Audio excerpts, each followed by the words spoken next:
berdirinya Kerajaan Turki Utsmani, di mana setelah pemerintahan Bani Abbasiyah di Baghdad mengalami kehancuran akibat serangan tentara Mongol, kekuasaan politik Islam mengalami kemunduran.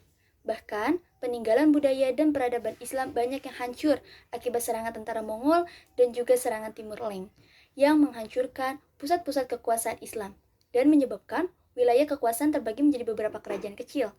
Bahkan sampai akhirnya keadaan politik Islam mulai mengalami kemajuan dengan munculnya 3 kerajaan besar, yaitu Kerajaan Turki Utsmani di Turki, Kerajaan Mughal di India, dan Kerajaan Safawi di Persia. Tapi yang berkembang pertama kali berdiri adalah Kerajaan Turki Utsmani, di mana pendiri kerajaan ini adalah bangsa Turki dari kabilah Oghuz yang mendiami daerah Mongol dan daerah utara negeri Cina. Bangsa Turki Utsmani berasal dari keluarga Kabay, salah satu kabilah Al-Ghaz al-Turki yang mendiami daerah Turkistan. Mereka masuk Islam sekitar abad ke-9 atau ke-10 Masehi ketika mereka menetap di Asia Tengah. Akibat tekanan dari tentara Mongol, waktu itu pada abad ke-13, mereka akhirnya pindah ke arah barat dan bergabung dengan Turki Saljuk di daratan Asia Kecil. Di bawah kepimpinan Ertugrul, mereka mengabdikan diri kepada Sultan Alauddin II yang kebetulan mereka sedang berperang melawan tentara Bizantium. Dan berkat mereka, Sultan Alauddin II mendapatkan kemenangan, sampai akhirnya dihadiahkan sebidang tanah di Asia Kecil yang berbatasan dengan Bizantium. Lalu Ertugrul meninggal pada tahun 1299 Masehi dan kepemimpinan digantikan oleh putranya, yaitu Utsman. Nah, Utsman inilah dianggap sebagai pendiri kekhalifahan atau kerajaan Turki Utsmani pada tahun 1290 Masehi.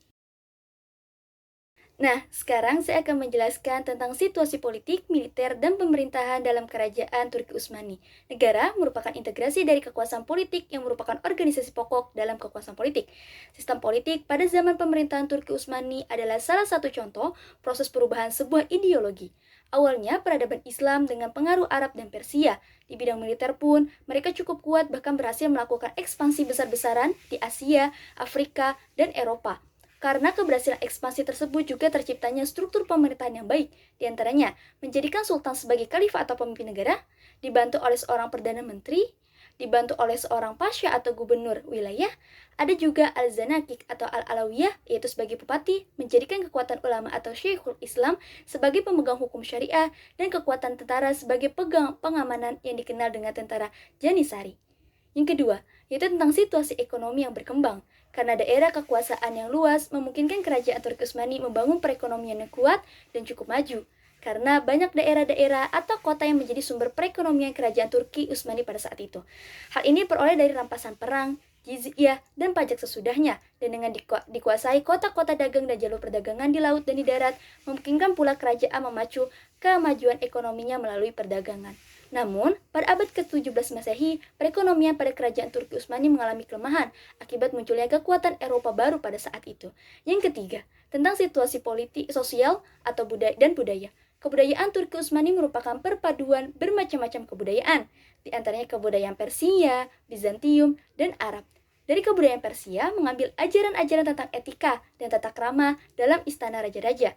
Dari Bizantium, mereka mengambil cara organisasi pemerintahan dan kemiliteran yang sekarang berkembang. Sedangkan prinsip-prinsip ekonomi, sosial, dan kemasyarakatan, keilmuan, dan huruf mereka mengambil dan mempelajarinya dari bangsa Arab. Dalam pendidikan dan kajian keagamaan pada masa kerajaan Turki Utsmani. Adapun dalam bidang pendidikan seperti ilmu fikih, ilmu kalam, hadis, tafsir, dan ilmu-ilmu keislaman lainnya dapat dikatakan tidak mengalami perkembangan yang signifikan.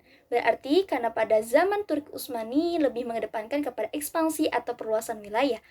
Lalu pada keagamaan, para penguasa bahkan lebih condong kepada mazhab dan pada bidang teologi yaitu pada aliran Asy'ariyah. Dan akibat terlalu fanatik terhadap mazhab dan kurang pemerhati pada bidang keilmuan menyebabkan para ulama lebih suka menulis buku dalam bentuk syarah atau penjelasan dan hasyiah semacam catatan terhadap karya masa klasik. Dapat dilihat juga bahwa perkembangan pendidikan Islam pada masa Turki Utsmani maka tidak akan lepas pada budaya dan kondisi sosial politik yang terjadi pada waktu itu. Sebagai bangsa yang berdarah militer, maka pendidikan pada saat itu lebih mengedepankan pada konsentrasi kepada pendidikan militer sebagai melahirkan tentara Janisari yang menjadi negara ini mempunyai mesin perang yang tangguh. Pada masa itu, lapangan ilmu pengetahuan menyempit. Hanya madrasah satu-satunya lembaga pendidikan umum yang di dalamnya diajarkan pendidikan agama yang diwarnai dengan kegiatan-kegiatan sufi.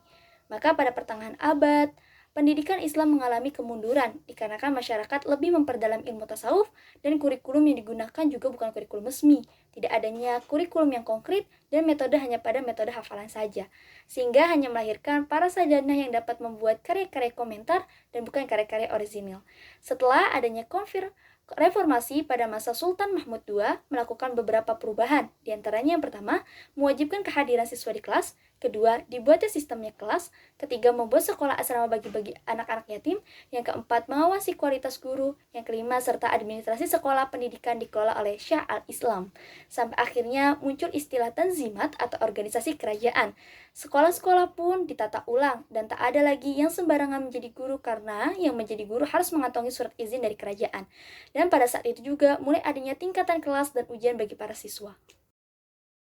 Selanjutnya, saya akan menjelaskan tentang lembaga pendidikan Islam pada masa Kerajaan Turki Utsmani. Perkembangan lembaga pendidikan Islam pada saat itu tidak hanya pada sekolah dasar, melainkan juga pada madrasah-madrasah dan perguruan tinggi. Madrasah yang pertama kali dibangun adalah Orhan Gazi di Iznik, Nisya. Pada tingkat dasar, lahirnya pendidikan Sibyan atau Sibyan Mektepleri atau sekolah dasar. Sekolah dasar itu merupakan kelanjutan dari sekolah yang dikenal dalam Islam ada sebagai kutab. Pada periode klasik, sekolah dasar atau Sibyan Mektepleri umumnya didirikan oleh para elit atau para seperti pejabat dan sultan. Sekolah dasar pada masa itu dibangun dalam kompleks masjid. Saat melakukan sebuah wilayah, segera dibangun masjid dan madrasah. Secara struktural, madrasah-madrasah itu merupakan bagian dari sistem wakaf dan otonom secara finansial. Kegiatan madrasah juga berada di bawah pengawasan negara. Madrasah tidak hanya didirikan oleh sultan dan anggota keluarga kerajaan saja, tapi ada beberapa madrasah yang didirikan oleh wazir, negarawan, dan bahkan cendekiawan. Pada masa Kesultanan Mahmud II, berdiri sekolah pengetahuan umum dan sekolah sastra. Pada masa itu juga berdiri pula beberapa sekolah antara lain sekolah militer, sekolah teknik, sekolah kedokteran, dan bahkan sekolah pembedahan. Pada masa Kesultanan Abdul Hamid II, bahkan berbagai perguruan tinggi berdiri seperti Sekolah Hukum Tinggi, Sekolah Tinggi Keuangan, Sekolah Tinggi Kesenian, Sekolah Tinggi Dagang, Sekolah Tinggi Teknik, Sekolah Dokter Hewan, Sekolah Tinggi Polisi, dan Universitas Istanbul yang kita kenal hingga saat ini. Selanjutnya adalah kurikulum dan metode pendidikan Islam pada masa itu. Pada zaman pertengahan, kurikulum yang digunakan sekolah madrasah tidak menggunakan kurikulum yang resmi. Bahkan, pembelajaran di madrasah hanya titikberatkan pada pendidikan agama saja. Ketika pada Sultan Mahmud II berkuasa, Sultan Mahmud mengeluarkan maklumat tentang pendidikan dasar. Mulai adanya perubahan sistem kurikulum, dengan kurikulum baru tersebut dimasukkan pelajaran umum. Pada tahun 1864, Turki Utsmani membentuk Komisi Sekolah Dasar Muslim.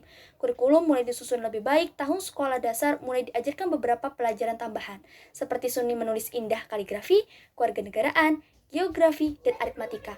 Pada pendidikan madrasah dan pendidikan tinggi, dan sekolah pengetahuan umum dan sekolah sastra ada perubahan kurikulum, yaitu dengan menambahkan pelajaran umum seperti bahasa Perancis, ilmu bumi, ilmu ukur, sejarah, dan ilmu politik di samping bahasa Arab. Sekolah pengetahuan umum mendidik siswa menjadi pegawai administrasi. Sekolah sastra menyiapkan penterjemah-penterjemah untuk kepentingan pemerintahan. Adapun metode pendidikan Islam pada saat itu masa awal Turki Utsmani yaitu dengan cara menghafal matan-matan seperti menghafal matan Ajurumiyah, matan Takrib, matan Alfiyah, matan Sulan, dan lain sebagainya. Pada masa pembaruan terdapat pula perubahan dalam metode pengajaran. Para siswa diberikan kebebasan dalam berpikir dan berdiskusi tentang pengetahuan yang telah ia baca dan ia ketahui. Dengan adanya perubahan metode dan kurikulum, banyak siswa yang dikirim ke luar negeri dan sekembalinya bahkan menjadi pengaruh besar serta dengan adanya ide-ide baru dari para mahasiswa tersebut. Selanjutnya saya akan menjelaskan tentang arsitektur pada masa Kerajaan Turki Utsmani. Mereka cukup terkenal dengan banyaknya bangunan dan kaligrafi, seperti Masjid Al-Muhammadi atau Masjid Sultan Muhammad Al-Fatih, Masjid Agung Sulaiman, Masjid Abu Ayyub Al-Ansori, dan termasuk masjid yang asalnya gereja, yaitu Gereja Hagia Sophia yang terkenal dengan kaligrafi yang luar biasa, dan sekarang menjadi museum dan bahkan menjadi magnet bagi para umat di dunia. Dan ada juga sekolah, rumah sakit, gedung, makam, jembatan, saluran air, villa, dan pemandian umum. Disebutkan bahwa ada 235 buah dari bangunan tersebut dibangun di bawah koordinator Sinan, seorang arsitek asal Anatolia.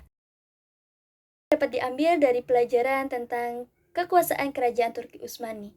Akibat karena adanya kekuasaan pada masa kerajaan Turki Utsmani menyebabkan Islam tersebar cukup luas hingga ke Asia, Afrika, dan bahkan Eropa. Bahkan akibat adanya masa kekuasaan ini kita dapat melihat dan mempelajari kaligrafi dan pembangunan masjid yang megah dengan arsitektur yang indah. Ada banyak perpustakaan dan sekolah-sekolah perguruan tinggi yang membuktikan bahwa pada saat itu Islam mengalami peradaban besar yang dapat kita lihat hingga sekarang setelah mengalami kemunduran yang cukup panjang. Dan membuktikan juga bahwa kekuatan militer pada saat itu Islam bagian yang tangguh, kuat dalam ekspansi perluasan wilayah.